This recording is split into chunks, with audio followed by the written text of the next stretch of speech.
नमस्कार दोस्तों। आज के इस एक्सप्लेनर में हम एक ऐसे मुद्दे पर बात करने वाले हैं जो सीधे तौर पर हमारी और आपकी अर्थव्यवस्था को गहराई से प्रभावित करता है। हम बात कर रहे हैं भारतीय रुपए और अमेरिकी डॉलर के बीच के लगातार उतार चढ़ाव की। आखिर किन ताकतों के कारण रुपया डॉलर के मुकाबले अपनी कीमत बदलता रहता है? आइए डाटा और फैक्ट्स के जरिए इस पूरे खेल को समझते हैं। तो चलिए सीधे इस मुद्दे की गहराई में उतरते हैं। एक आम धारणा देखने को मिलती है कि अगर किसी देश की करेंसी लगातार गिर रही है तो इसका सीधा सा मतलब है कि उसकी अर्थव्यवस्था बुरी तरह फेल हो रही है। लेकिन क्या सचमुच ऐसा ही है? आज हम इस गलतफहमी को हमेशा के लिए दूर करेंगे और उन असली मैक्रो और माइक्रो ताकतों को उजागर करेंगे जो इस पर्दे के पीछे काम कर रही हैं। इस पूरे टॉपिक को एकदम क्लैरिटी के साथ समझने के लिए हमने इस विश्लेषण को 5 आसान हिस्सों में बांटा है। पहला, गिरते रुपए की कहानी। दूसरा, डॉलर का वैश्विक दबदबा। तीसरा, भारत का व्यापार घाटा। चौथा, इसके फायदे और नुकसान। और आखिर में हम देखेंगे आगे का रास्ता कैसा दिखता है। तो शुरुआत करते हैं अपने पहले हिस्से से, गिरते रुपए की कहानी, यानी दशकों की एक गिरावट आखिर हुई कैसे। देखिए, ये उतार चढ़ाव अचानक नहीं आया है। इसका एक लंबा हिस्टोरिकल ट्रेंड रहा है। अगर हम 1990s के दशक की बात करें तो एक डॉलर लगभग 17 से 18 रुपए के बराबर हुआ करता था। 2000s आते आते ये 45 से 50 रुपए तक पहुंचा। 2010s के दशक में ये 60 से 75 की रेंज में चल रहा था और अब 2020s में ये 80 रुपए का आंकड़ा भी पार कर चुका है। ये डेटा बिल्कुल साफ साबित करता है कि करेंसी की वैल्यू कम होना कोई ओवरनाइट क्रैश नहीं है, बल्कि एक इमर्जिंग इकोनॉमी में होने वाला दशकों पुराना स्ट्रक्चरल ट्रेंड है। लेकिन टेक्निकल बातों से हटकर इसका एक्चुअल मैथ क्या कहता है? आसान शब्दों में, एक कमज़ोर रुपए का सिर्फ इतना सा अर्थ है कि एक अकेला डॉलर खरीदने के लिए अब आपको पहले से ज़्यादा रुपए देने पड़ेंगे। उदाहरण के लिए, अगर एक्सचेंज रेट 75 रुपए से बढ़कर 85 रुपए पर डॉलर हो जाता है तो करेंसी डिप्रिशिएट हुई मानी जाएगी। ये बुनियादी गणित दिमाग में रखना बहुत ज़रूरी है, क्योंकि हमारी आगे की सारी चर्चा इसी पर टिकी हुई है। आइए अब चलते हैं दूसरे हिस्से पर, डॉलर का वैश्विक दबदबा। यह हमारा मैक्रो व्यू होगा। बात सिर्फ हमारी या रुपए की नहीं है। सबसे महत्वपूर्ण बात यह है कि दुनिया में अमेरिकी डॉलर अपने आप में कितना ज़्यादा ताकतवर है। जब अमेरिका की अर्थव्यवस्था दुनिया के बाकी देशों से बेहतर परफॉर्म करती है या वहाँ का फेडरल रिजर्व अपने इंटरेस्ट रेट्स बढ़ाता है तो डॉलर खुद ब खुद मजबूत होने लगता है। इसके अलावा जब दुनिया में रशिया यूक्रेन युद्ध जैसी जियोपॉलिटिकल टेंशन्स आती हैं तो ग्लोबल इन्वेस्टर्स घबराकर एक सुरक्षित जगह ढूंढते हैं और उन्हें डॉलर सबसे सेफ लगता है। जब इंटरेस्ट रेट्स बढ़ते हैं तो फॉरेन इन्वेस्टर्स इमर्जिंग मार्केट से अपना पैसा निकालकर डॉलर एसेट्स में डालने लगते हैं, जिससे हमारे रुपए पर बहुत भारी दबाव पड़ता है। अर्थशास्त्र का एक और बहुत बड़ा और मजेदार नियम है परचेजिंग पावर पैरिटी।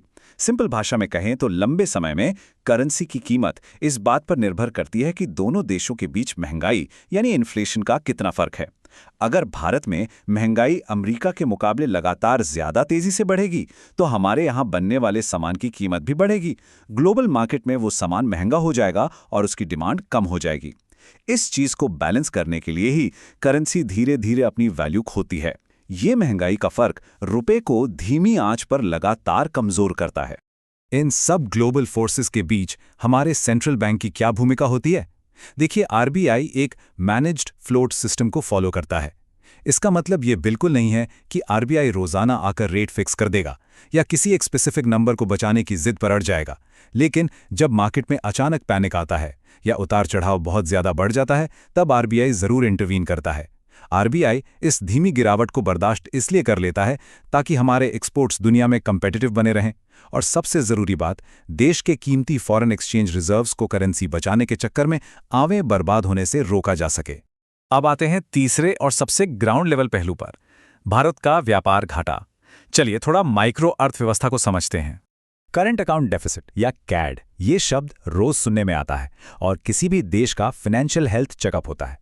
इसे कैलकुलेट करना सच में बड़ा आसान है। पहला स्टेप, देश ने बाहर से कितना टोटल आयात यानी इंपोर्ट किया उसे लीजिए। दूसरा स्टेप, उसमें से देश के बाहर भेजा गया सामान यानी टोटल एक्सपोर्ट घटा दीजिए। और तीसरा स्टेप, जो नेट इनकम देश के बाहर जा रही है उसे इसमें जोड़ दीजिए। जब भी हम विदेशी करेंसी कमाने से ज्यादा उसे खर्च करते हैं तो एक बहुत बड़ा डेफिसिट बन जाता है, और यही रोज रोज का बड़ा खर्च रुपए पर सबसे ज्यादा दबाव डालता है, क्योंकि हमें हर दिन नई जरूरतों के लिए नए डॉलर्स खरीदने पड़ते हैं। और ये चार्ट बहुत ही बेहतरीन तरीके से दर्शाता है कि इस रुपए पर आखिर सबसे बड़ा बोझ आता कहाँ से है। सोचिए, भारत अपनी पूरी क्रूड ऑयल यानी कच्चे तेल की मांग का करीब 80 से 85% हिस्सा बाहर से खरीदता है। देश के अंदर सिर्फ 15% तेल का प्रोडक्शन होता है। अब जब भी ग्लोबल मार्केट में तेल के दाम बढ़ते हैं तो हमारी ऑयल कंपनीज को अचानक से उन्हें खरीदने के लिए और भी ज्यादा डॉलर्स चाहिए होते हैं।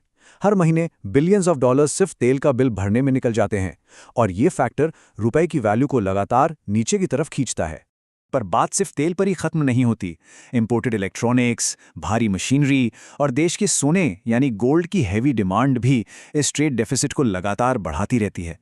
चाहे नए लेटेस्ट स्मार्टफोन्स हों, फैक्ट्रीज के लिए मशीन हों या फिर शादियों और त्योहारों का सोना, इन सब की ग्लोबल पेमेंट डॉलर्स में ही करनी पड़ती है। ये जो हमारी गहरी इंपोर्ट डिपेंडेंसी है ना, ये हर रोज डॉलर्स की ऐसी भारी डिमांड बनाए रखती है जिससे इंडियन कंपनीज लगातार मार्केट से डॉलर्स खरीदने पर मजबूर होती हैं। आइए अब बढ़ते हैं चौथे और बहुत ही दिलचस्प हिस्से की तरफ, फायदे और नुकसान। ये किसी दो-धारी तलवार से कम नहीं है। अगर हम इस गिरते रुपए की स्थिति का निचोड़ देखें तो हर कोई इसमें नुकसान में नहीं है। एक तरफ कुछ बड़े विनर्स होते हैं, जैसे एक्सपोर्टर्स, हमारी बड़ी आईटी सर्विसेज और एनआरआई रेमिटेंसेज। जो भारत की बड़ी आईटी कंपनीज हैं, उन्हें अपनी सर्विसेज का पूरा पैसा डॉलर्स में मिलता है, तो जैसे ही डॉलर मजबूत होता है, इनका मुनाफा घर बैठे बढ़ जाता है। वहीं दूसरी तरफ कुछ लूजर्स भी हैं, जैसे देश में फ्यूल और फर्टिलाइजर्स इंपोर्ट करने वाले। इसके अलावा देश के अंदर डोमेस्टिक महंगाई बढ़ती है और अगर आपको बाहर घूमने जाना हो या विदेश में पढ़ाई करनी हो तो आपके लिए वहां की फीस सीधे तौर पर महंगी हो जाती है। चलिए इसे एक प्रैक्टिकल उदाहरण से समझते हैं। 8.5 करोड़ रुपए, ये नंबर एक एक्सपोर्टर के फायदे को दर्शाता है।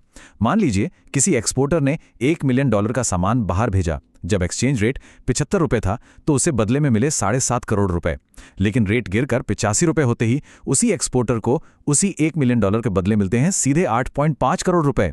सिर्फ एक्सचेंज रेट बदलने से, बिना किसी एक्स्ट्रा मेहनत के, सीधे 1 करोड़ रुपए का फायदा। ये क्लियर दिखाता है कि गिरते रुपए में पूरे के पूरे एक्सपोर्ट सेक्टर के लिए कितना बड़ा लाभ छिपा होता है।